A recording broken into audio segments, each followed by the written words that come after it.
এই যে আমরা জুমাতুল বিদা মাহে রমজান নামক একটা বিষয় আমাদের মাঝে এক মাসের টুরিস্টে আসলেন, আমরা ওনার সাথে কি ধরনের আচরণ করলাম এটা আমরা প্রত্যেকেই ভালো জানি। এবং আজকে সর্বশেষ জুমাটা পড়লো এমন মিলে নাজাতের লাস্টের 10 দিনে। সুবহানাল্লাহ। আমি কোরআনে কারীম থেকে ছোট্ট একখানা আয়াত তেলাওয়াত করেছি, আপনাদের সামনে পড়ুন আমার সাথে। আউযু বিল্লাহি মিনাশ শাইতানির রাজীম। বিসমিল্লাহির রহমানির রহিম। ওয়ালিমান খাফা মাকামা রাব্বিহি জান্নাতান। সুবহানাল্লাহ। আল্লাহ বলেন, বন্ধু আপনি মানুষদেরকে বলে দেন যারা শুধু আমার সামনে দাঁড়াইতে হবে এই চিন্তাটা যারা করে, এই ভয় যাদের মাঝে আছে, এই চেতনা যাদের মধ্যে আছে, আল্লাহ তার কুদরতি জবানে তার বন্ধুকে বলে আমি এই ধরনের মানুষের জন্য কোনো প্রকার আমলের প্রয়োজন নাই, শুধু অলেমান কম যে আমার সামনে দাঁড়াইতে হবে, তার মাথা থেকে পা পর্যন্ত সবকিছুর হিসাব দিতে হবে। এই ভয় থাকলে কি আর গুনাহ হয়? কথা বুঝেন নাই? আল্লাহ কেমন সুবহানাল্লাহ বলেছেন। আল্লাহ জানে যে শুধু ভয় করবে, ভয় করার পর তো আর কেউ হাফিজাবি কাজ করতে পারবে না। এই জন্য আল্লাহ পাক ভয়ের মাধ্যমে 2টা জান্নাত ঢুকিয়ে দিলেন। আল্লাহ বললেন ওয়ালিমান খাফা মাকামা রাব্বিহি জান্নাত। আপনার উম্মতদের, আমার বান্দা বান্দীদেরকে বলে দেন যারা শুধু আমার সামনে দাঁড়াইতে হবে মানে কিয়ামতের ময়দানে আল্লাহর কাছে আমরা ফাইট টু ফাইট হিসাব দিতে হবে। কি দিতে হবে? হিসাব। এই ভয়টা যদি থাকে, ওয়ালিমান খাফা মাকামা রাব্বিহি জান্নাতান, আল্লাহ তার নবীকে বলেন আপনি শুধু বলে দেন এই ভয়ের মধ্যে নামাজও নাই, রোজাও নাই, হজও নাই, যাকাতও নাই, কোরবানিও নাই, তারাবিও নাই। সুবহানাল্লাহ। তার মানে এই ভয়টা করবে এই জন্য সে খাবে না ঘুষ, খাবে না সুদ, খাবে না মদ, করবে না জিনা, মানুষ মারবে না, চুরি করবে না, ডাকাতি করবে না, এক কথায় সব কাজ পরিহার করবে আমার ভয়ে। এই ভয়টা করলে শুধু আমি তাকে স্পেশাল বোনাস হিসেবে 2টা জান্নাত দিয়ে দেব, আর ইবাদতের মাধ্যমে দেব 1টা। আমার ভাইরা, রমজান মাসকে আল্লাহ পাক 3 ভাগে ভাগ করলেন। কয় ভাগে?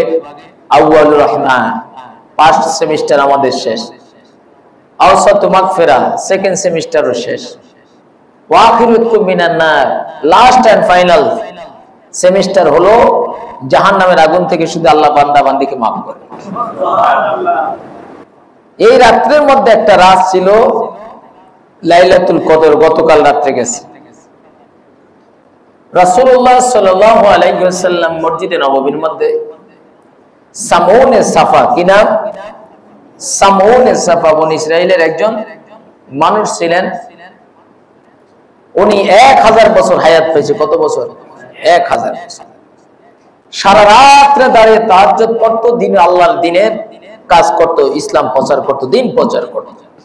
নবীজি যখন এই ঘোষণা দিলেন যে বনি ইসরাইলের একজন লোক ছিল 1000 বছর হায়াত পেল, সাহাবারা একটু হয়রান হয়ে গেলেন। নবীজি একটু মন যে হায় রে, আমার উম্মত 60 থেকে 70 বছর হায়াত পাবে, আর কোথায় 1000 বছর? আল্লাহর সঙ্গে সঙ্গে আয়াত নাজিল করে দিলেন সূরা কদরের মধ্যে, আপনি মানুষদেরকে বলে দেন লাইলাতুল কদর খায়রুম মিন আলফি শাহর, এই একটা রজনী 1000 মাসের চেয়ে বেশি উত্তম। আল্লাহ বলেন 1000 মাসের চেয়ে বেশি উত্তম। নবী আবার এটার মধ্যে নিজের পবিত্র জবান থেকে অ্যাড করলেন মান কামা লাইলাতুল কদরি ঈমানান ওয়া ইহতিসাবান গুফিরা লাহু মা তাকাদ্দামা মিন যামবিহি। আমার দয়াল নবী বলেন কোন বান্দা বান্দি যদি ঈমান আনার পরে মাহে রমজান পেল, এই কদরের রাত্রে সওয়াবের নিয়তে যদি সারা রাত্রে দাঁড়িয়ে ইবাদত করে, আবার আল্লাহ পাক ওই বান্দা বান্দির অতীতের সব গুনাহ maaf করে দেয়। ইবাদত কেমন করছে আপনারা নিজেরাই জানেন, আমার বলতে হবে না। কে কতটুকু আমল করছেন এই রমজানে, রমজানের ইজ্জতকে কতটুকু দিতে পারছেন, এত বেহে হয়ে গেছি আমরা। আমি আজকেও সেই যে তো আর আমার কোনো ইয়ে নাই, মাদ্রাসা আছে সবকিছু দৌড়াদৌড়ি করে আমি 5টা সোয়া 5টা বাসা থেকে বাইর হয়ে 6টা বাজে এসে থেকে ঘাটে লস নেই,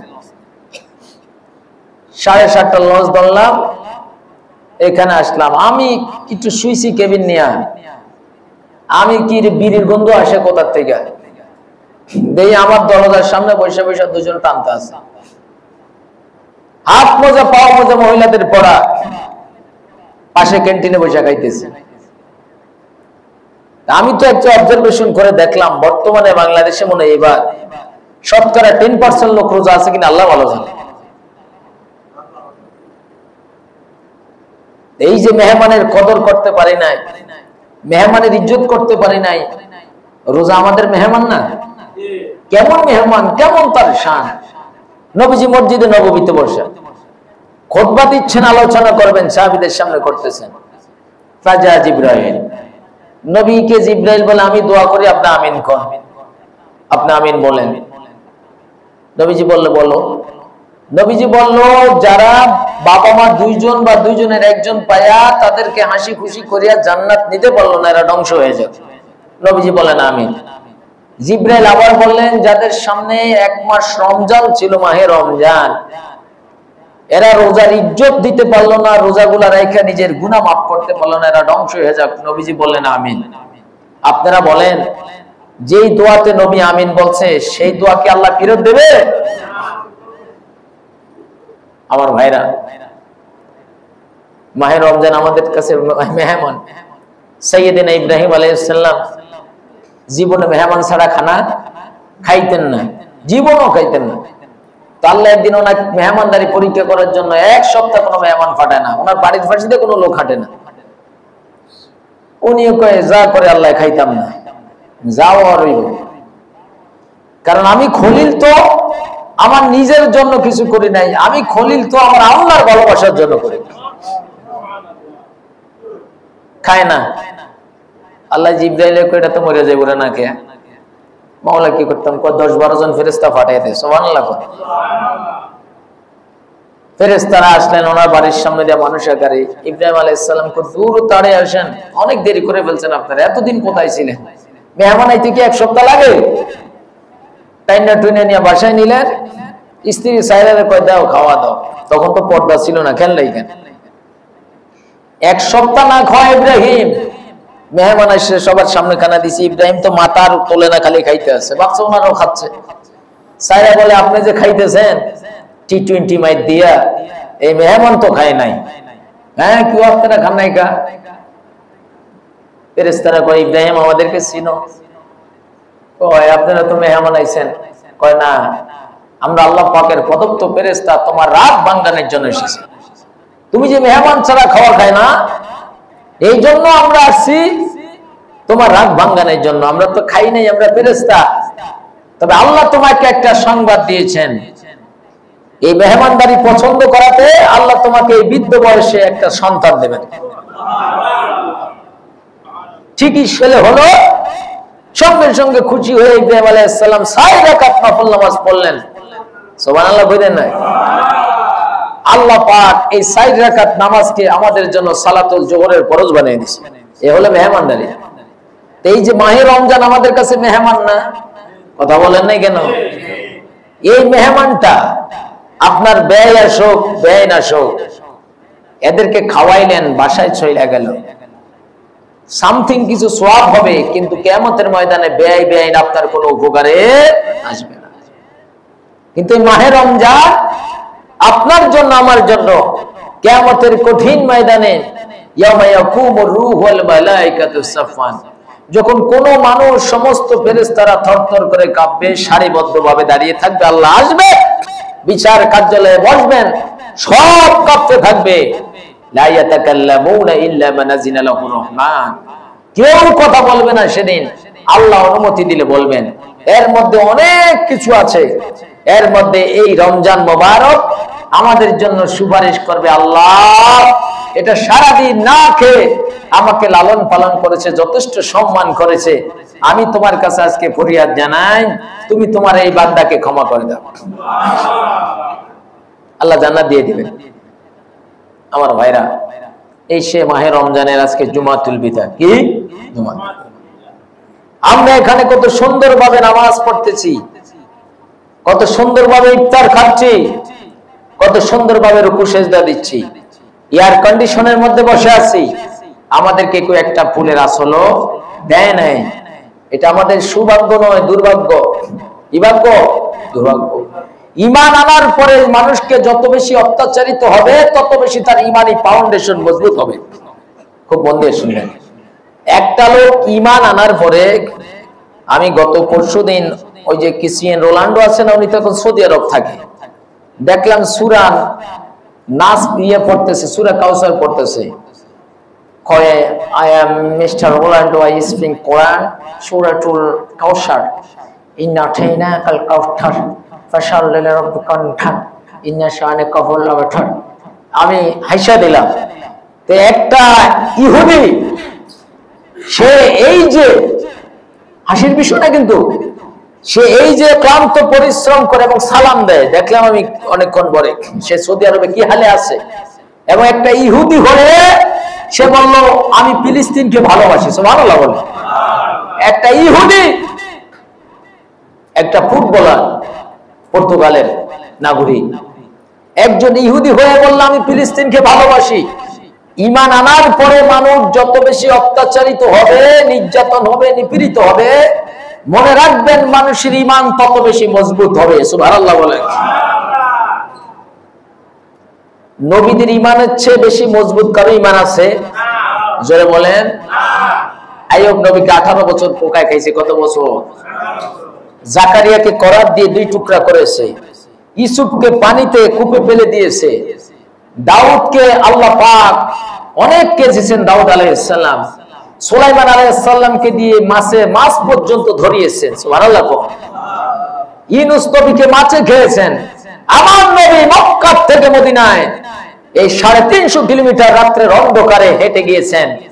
আমার নবীর চেয়ে উত্তম সিস্টেম, উত্তম পার্সন আল্লাহ পাকের কাছে আর কেউ আছে?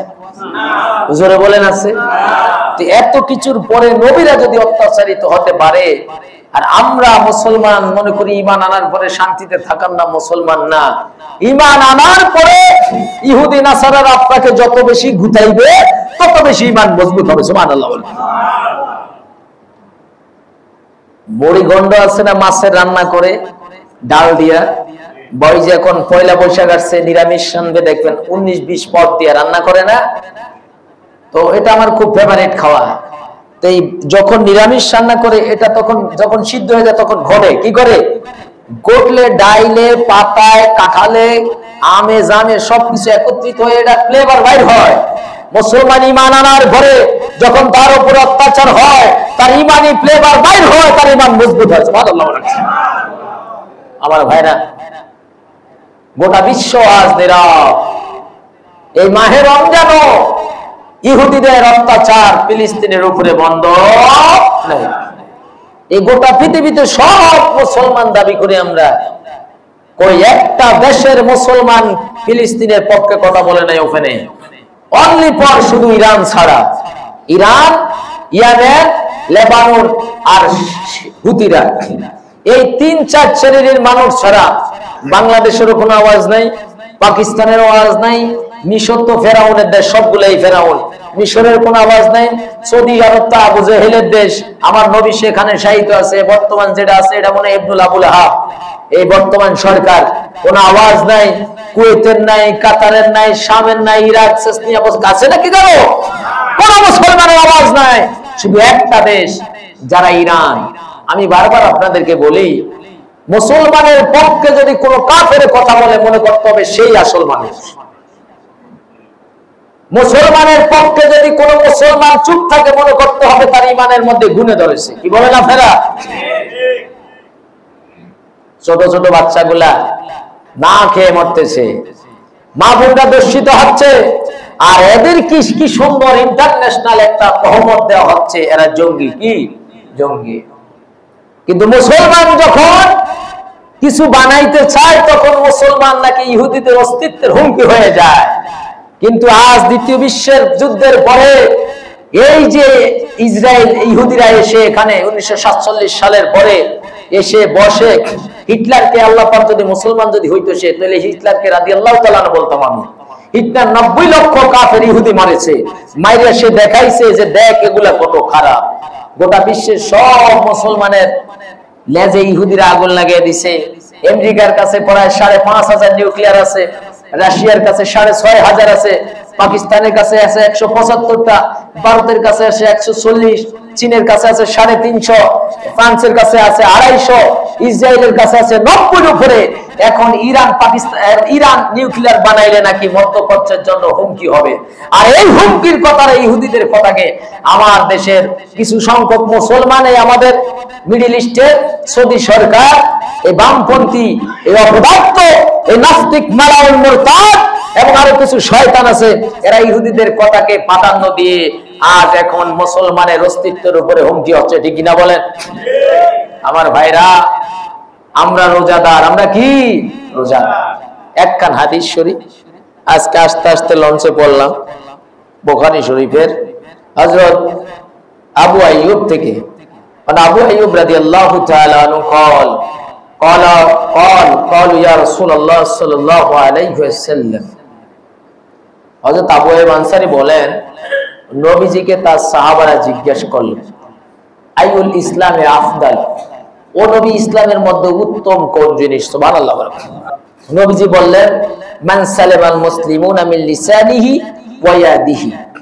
ইসলামের মধ্যে উত্তম ওই কাজ যে কোন মুসলমানের জবান থেকে অপর মুসলমান নিরাপদ থাকা এবং মুসলমানের হাত থেকে অপর মুসলমান নিরাপদ থাকা। সুবহানাল্লাহ বলে। আমরা এখন আমাদেরকে জঙ্গি, সন্ত্রাসী এগুলা বলে কারা? ইহুদিরা। কি বলে? ইহুদিরা। এই শব্দটা তারা আবিষ্কার করেছে। এই শব্দটা ইহুদিরা যদি বলে একবার, আমরা মুসলমান হয়ে মুসলমানকে বলি 80 বার। ঠিক না বলেন? মুসলমান হয়ে মুসলমানকে বলি 80 বার, ইহুদিরা যদি বলে একবার। ফিলিস্তিনকে সন্ত্রাসী খেতাব দিয়েছে ইহুদিরা। কে দিয়েছেন? ইহুদিরা। আপনারা কি ইহুদিদের ভয় পান? না না, এই তো বেশি দেরি নয় আর। তৃতীয় বিশ্বযুদ্ধ হবে, ইমাম মেহেদী আসবে, ঈসা রুহুল্লাহ আসবে। আল্লাহ যদি বাঁচিয়ে রাখে, ঈসা রুহুল্লাহর সৈনিক তারা হবে। গত বছর আল্লাহর এক পাগল স্বপ্নে দেখেছে, সে ডাকতেছে মানুষদেরকে, ও মানুষ তোমরা কে কে আইবা? ইমাম মেহেদী ডাকতেছে। সুবহানাল্লাহ বলেছে। ইমাম মেহেদী আসার সময় হয়ে গেছে। ইমাম মেহেদীর সৈনিক তারাই হবে যারা মুসলমানের দুঃখে দুঃখিত হয়েছে, যারা মুসলমানের পাশে দাঁড়িয়েছে। এর আগে নাস্তিক মুরতাদ যারা ইহুদিদের দালাল আছে, এগুলো একটার অস্তিত্ব থাকবে না, সব ধ্বংস করে দিবে আল্লাহ। আমিন বলেন। আর এই বিশ্বযুদ্ধের পরে যে যুদ্ধ হবে, এটা নবীজি বলেছেন সমস্ত জিহাদ, যত প্রকার জিহাদ আমার সাহাবীরা আমি সহ করেছি, সব যুদ্ধের চেয়ে সর্বশ্রেষ্ঠ যুদ্ধ যেটা, সেটা হলো গাজওয়ায়ে হিন্দ। আল্লাহু আকবার বলেন। আল্লাহর নবী, রহমতের নবী, হায়াতুন নবী, জিন্দা নবী, নূরুন নবী, উম্মতের দরদি নবী, কাউসারের মালিক নবী, হাতের ইশারায় চাঁদ ডুবতে কর্ণওয়ালা নবী, অন্তরে আরাধনা কবলা পরিবর্তন হওয়া নবী। আল্লাহর নবী বললেন, ও আমার সাহাবীরা, শেষ যমুনায় যে জিহাদ হবে, ওই জিহাদের মধ্যে যারা শহীদ হবে, ওই একজন শহীদ যত তবুক, খায়ের, বদর, হুনাইন, খায়বার যত যুদ্ধ শহীদ হয়েছে, সকল শহীদের চেয়ে তার মর্যাদা অনেক বেশি হয়ে যাবে। আল্লাহ বলে দিলেন, ইনফিরু কিফাফা ওয়া সিকানা। ও পৃথিবীর মানুষ, শুনে রাখো, তোমরা যুগ উপযোগী সরঞ্জাম নিয়ে জিহাদে চলে যাও। আমার আল্লাহ পাক 1400 বছর আগে টাচ দিয়ে রেখেছেন।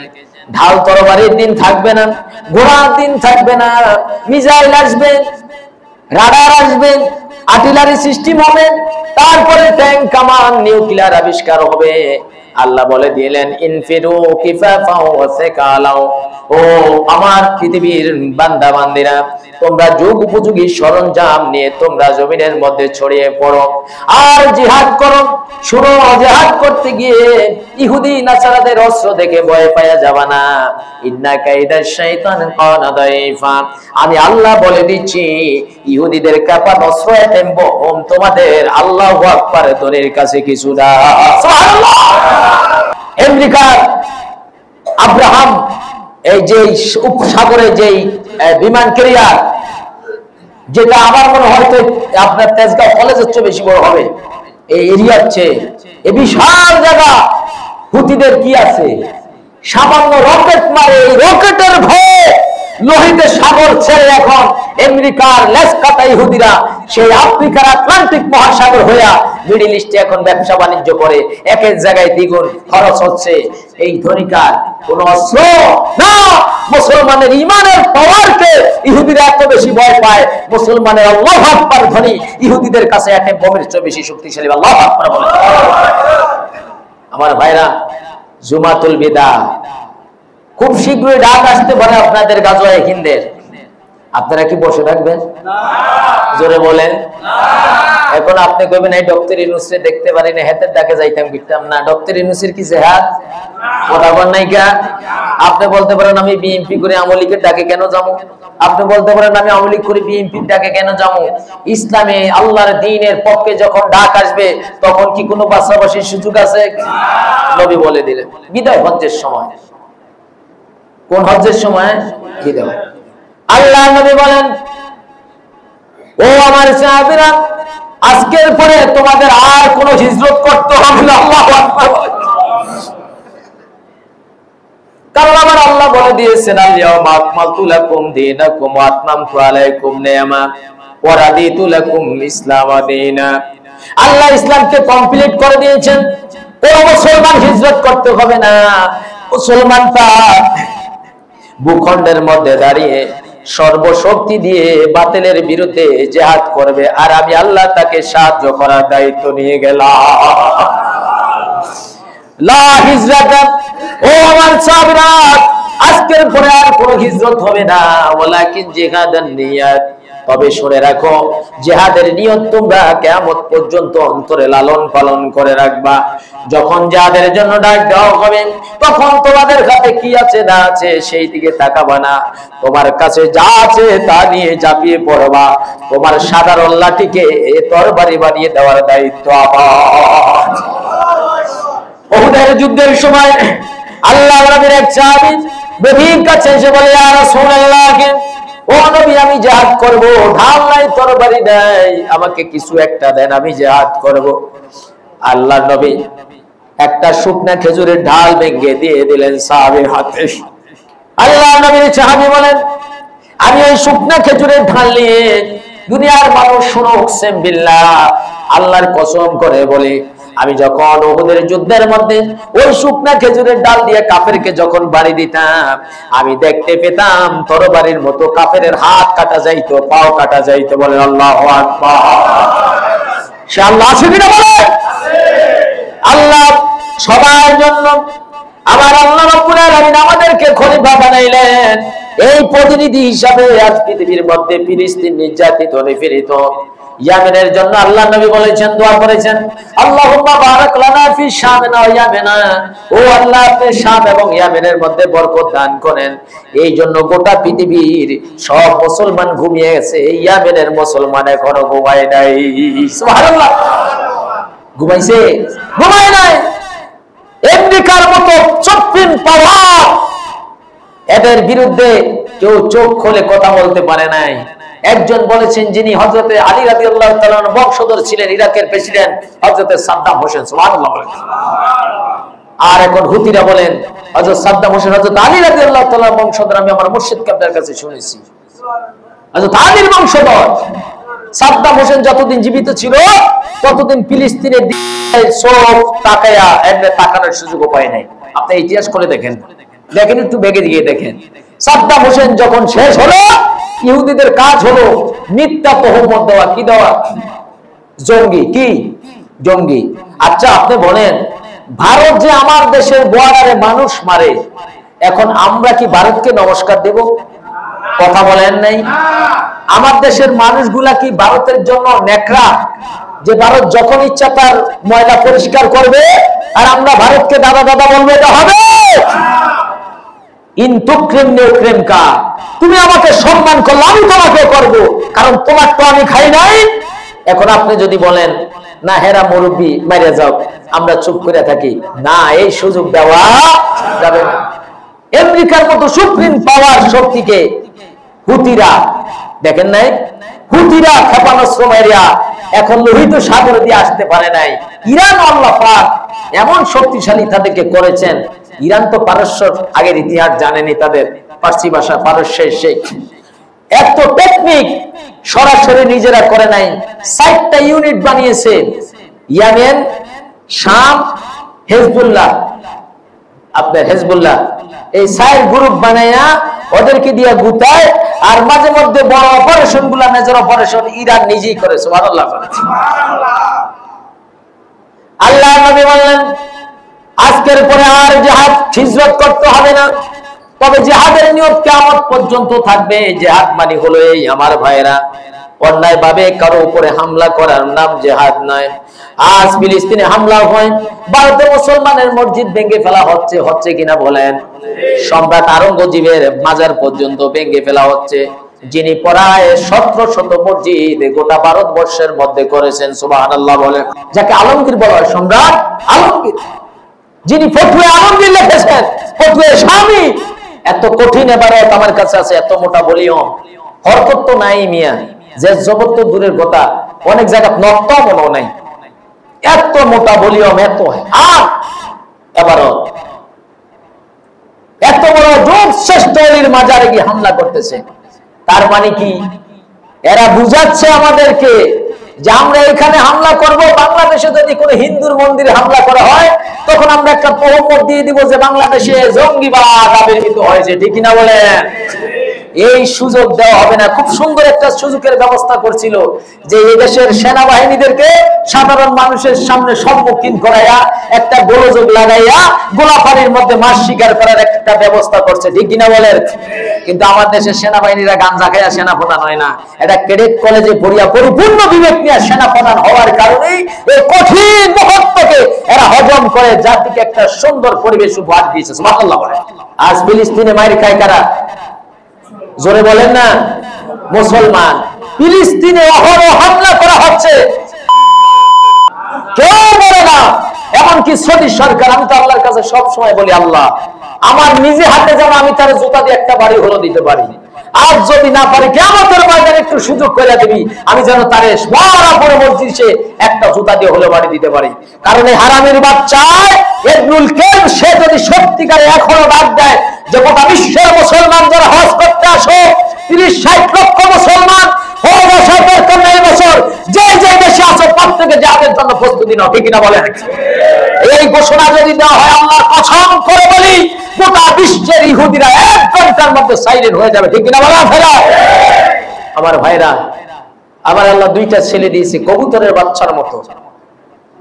আমার ঘরের ছেলে আমার কাছে মনে হয় যে আল্লাহ কি নিয়ামত দিয়েছে। এই ছোট্ট বাচ্চা কান্না করলে আমি অস্থির হয়ে যাই। নিজের সন্তানের প্রতি এত মায়া যদি হতে পারে মুসলমান, ফিলিস্তিনের এক এক বাচ্চা আনারের বেদানার মিশির মতো তাদের শরীরের চামড়া লাল টকটকে, এই নিষ্পাপ নিরীহ বাচ্চাগুলা অগ্নিকুণ্ডের মধ্যে নিক্ষিপ্ত, ঘর বাড়ি ধ্বংস হয়ে পাথরের নিচে চাপা পড়েছে। এরা যদি কিয়ামতের ময়দানে আমাদের বিরুদ্ধে দাঁড়ায়, এক কঠিন জুমাতুল বেদায় ইবাদত করলো, আল্লাহর কাছে আমরা সেদিন জবাব দিতে পারবো না। ঠিক কিনা বলেন? আমার ভাইরা, শারীরিক ভাবে অনেক অসুস্থ, কিন্তু ইমানিক ভাবে এত বেশি শক্তি আল্লাহ আমাকে করেছে যা বলার বাহিরে। আল্লাহ নবী বলেছেন আজ থেকে আর তোমাদের হিজরত করতে হবে না, তবে হ্যাঁ, যখন জিহাদের জন্য ডাক আসবে তোমরা যা আছে তা নিয়ে ঝাঁপিয়ে পড়বা। তোমাদের সাধারণ লাঠিকে তরবারি বানিয়ে দেওয়ার দায়িত্ব কার? জোরে বলেন কার? আফগানিস্তানে আমি আল্লাহকে দেখেছি। একটা বই আছে, কি আমি এই বইটা মেখল মাদ্রাসায় পড়েছিলাম, চট্টগ্রাম হাটহাজারীর পরে। ওইখানে কারি এমদাদ সাহেব ওনার কাছে যখন কারিয়ানা পড়তে গিয়েছিলাম, উনি বলে আপনি আমারে পড়াইবেন না, আমি আপনারা পড়াইতাম। আমি কই হুজুর কি কোন? আমি আইছি একটু পরে, ওইখানে আমি একটা বই পড়েছিলাম, আফগানিস্তান আমি আল্লাহকে দেখেছি। ওই মুজাহিদ ভাই লিখেছেন, আমার যখন পানির তৃষ্ণা লাগলো, যখন আমেরিকা হামলা করলো 2001-এ না কত, মনে আছে আপনাদের? পানির তৃষ্ণা লাগলো, তখন আমি পানি পাচ্ছিলাম না, এই মরুপ্রান্তরে পাহাড়ি এলাকায় পানি কোথায় পাবো? তখন আমি পাথর কেটে আসমানের দিকে তাকিয়ে বললাম, তুমি বলেছো আর হাক্কান আলাইনা নাসরুল মুমিন, মুমিনকে সাহায্য করা তোমার জন্য কর্তব্য।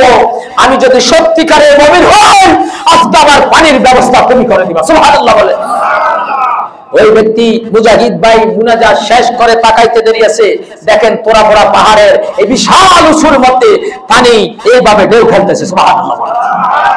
তখন সে সেখানে লেগেছেন, আফগানিস্তানে আমি আল্লাহকে দেখেছি। কাকে দেখেছি? আল্লাহকে দেখেছি। আমার মুসলমান ভাইরা, ফিলিস্তিনের কাছে কেউ না থাকুক, আছে কে? আল্লাহ। বলেন কে আছে? আল্লাহ আছে। আপনারা আমরা ফিলিস্তিনের দুঃখে দুঃখিত নাকি বলেন? আমার ভাইরা, আল্লাহ নবীকে প্রশ্ন করা হলো, ইয়া রাসূলুল্লাহ, ইসলামের মধ্যে উত্তম কোন জিনিস? নবী বললেন, আল মুসলিমুন মান সালামা আল মুসলিমুনা মিন লিসানিহি ওয়া ইয়াদিহি। মুসলমান ইসলামের মধ্যে উত্তম ওই কাজ, মুসলমানের হাত এবং জবান থেকে অপর মুসলমান নিরাপদ থাকে। এবার আমার কথা আসেন, ইয়েমেনের মুসলমান না কাফের? মুসলমান। সৌদি সরকার একটানা 3 মাস পর্যন্ত গত বছর ইয়েমেনে বোম্বিং করছে, করছে কিনা? যারা বলেন আমি বানিয়ে বলি, করছে। কিন্তু সৌদি রাজ পরিবারের সবগুলো একত্রিত হয়ে যে দিকে পেশাব করে, আমার মনে যাইবে যাইবে, কিন্তু তাদের মস্তক টিকে রাখার জন্য ইয়েমেনে হামলা করে, এর মধ্যে একটা ফুল মারার পর্যন্ত সাহস পায় না। এগুলাই কি মুসলমান বলবেন আপনারা? আমি আপনাদের কাছে আরজ রাখবো, একটু অপেক্ষায় থাকেন। যদি মুসলমানের পক্ষে দাঁড়ানোর জন্য, মুসলমানের পক্ষে দিনের জন্য কোন ডাক আসে, আপনারা সবাই ঐক্যবদ্ধভাবে লড়তে রাজি আছেন? যদি জিহাদের জন্য জীবন কোরবান করতে হয়, রাজি আছেন কিনা বলে? যদি জান মাল দিতে হয়, রাজি আছেন কিনা বলে?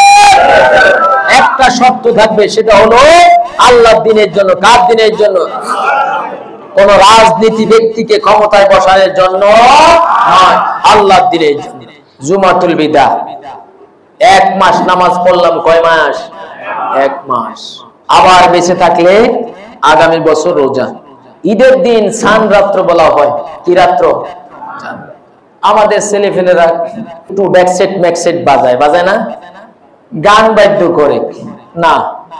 নবীজি বলেছেন, মুয়াত্তা ইমাম মালিকের মধ্যে হাদিস খানা আসছে, মান কামা লাইলাতাল ঈদাইনি, কি মান কামা লাইলাতাল ঈদাইনি মুহতাসিবান লা ইয়ামুতু কলবাহু ইয়াওমা তামুতুল কুলুব। নবীজি বলেছেন, সেদিনও তার অন্তর মরবে না, যেদিন ইসরাফিলের শিঙ্গা ফুৎকারে সব ধ্বংস হয়ে যাবে। কি ধ্বংস হবে? কুল্লু মান আলাইহা ফান ওয়া ইয়াবকা ওয়াজহু রাব্বিকা যুল জালালি ওয়াল ইকরাম। সব ধ্বংস হয়ে যাবে, থাকবে কে? আল্লাহ। ওয়াল হাইয়ুল কাইয়্যুম। নামাজ বন্ধ, রোজা বন্ধ, হজ বন্ধ, যাকাত বন্ধ, একটা জিনিস বন্ধ হবে না, নবীর দুরূদ। সুবহানাল্লাহ। নবী আল্লাহ তখনও বৈশা বৈশা নবীর প্রতি দুরূদ পড়বে। সুবহানাল্লাহ। তার মানে এই নয় আল্লাহ সে নবী বড়, এরকম আবার মনে করেন। এটা হলো ভালোবাসা। কি ভালোবাসা? এটা কি ভালোবাসা? তো এই 2 ঈদের রাত্রে যারা ইবাদত করবে, ইবাদত করে যারা কাটাবে, তাদের অন্তর সেদিন মরবে না, যেদিন ইসরাফিলের শিঙ্গার ফুৎকারে সব মরে যাবে। আমি আপনাদের কাছে আকুল আবেদন রাখি, ঈদের রাত্রে ইবাদত করতে রাজি আছেন? বলে হুজুর 1টা মাস সোজা রয়েছি, তার আগে ঘুরে আরো ব্যথা হয়ে গেছে, আছে না অনেকে? যেমন আমরা লাইলাতুল কদরের রাতে উদযাপন করেছি না? নবীজি বলছেন, মান কামা লাইলাতুল কদরি ঈমানান ওয়া ইহতিসাবান গুফিরা লাহু মা তাকাদ্দামা মিন যামবি।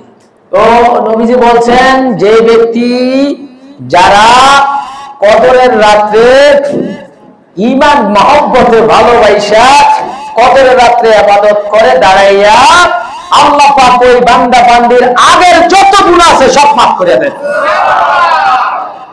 আমরা গতকাল রাতে ইবাদত করেছি, যদি সত্যি ইবাদত করে থাকেন আল্লাহ ভালো জানে, নাকি পোলাপাইন ওই যে ফ্রি মেসেজ করছে জায়গায় জায়গায় কে জানে, যদি ইবাদত করে থাকেন তাহলে আমাদের আগের সব গুনাহ মাফ এই ঘোষণা আমার নবী দিয়েছেন, সুবহানাল্লাহ বলেন।